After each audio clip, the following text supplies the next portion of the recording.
வாங்க வணக்கம். இன்னைக்கு ரெடிமேட் மாவில் புட்டு, ஸ்வீட் புட்டு எப்படி செய்யறதுன்னு பார்ப்போம். அதுக்கு நான் ஒரு அழாக்கு ஆஹா புட்டு மாவு எடுத்திருக்கேன். அதில் ஒரு பிஞ்சு உப்பு சேர்த்து நல்லா கலந்து விட்டுக்கோங்க. எதில் நீங்கள் புட்டு மாவு எடுக்கிறீங்களோ அதில் 2 தண்ணி சேர்த்து நல்லா இந்த அளவுக்கு கொதிக்க விட்டு மாவில் கரண்டியால் கலரிக்கிட்டே இந்த தண்ணியை கொஞ்சம் கொஞ்சமாக சேர்த்து ஃபுல்லாக இது மாதிரி எல்லா இடத்துலையும் தண்ணி, கொதிக்கிற தண்ணியை விட்டு கிளறி விட்டு மூடி வச்சுடுங்க. ஒரு 10 நிமிஷம் அப்படியே இருக்கட்டும்.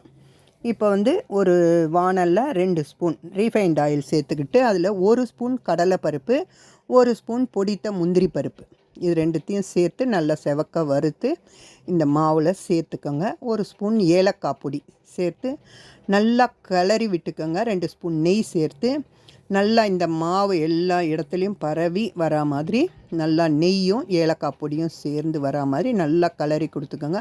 இப்போவே நீங்கள் இந்த 10 நிமிஷத்துக்கு அப்புறம் நீங்கள் எடுத்து இதை கிளறும் போதே தெரியும் உங்களுக்கு, அவ்வளோ ஒரு சாஃப்டாக இருக்கும் இந்த புட்டு. இதில் நல்லா ஒரு கைப்பிடி அளவுக்கு தேங்காய் துருவல் சேர்த்துக்கோங்க.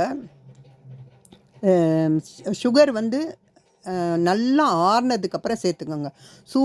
கொஞ்சம் சூடாக இருக்கும்போது நீங்கள் சுகர் சேர்த்திங்கன்னா ஈர்ச்சிக்கும், ஒரு மாதிரி தண்ணியாக போயிடும்.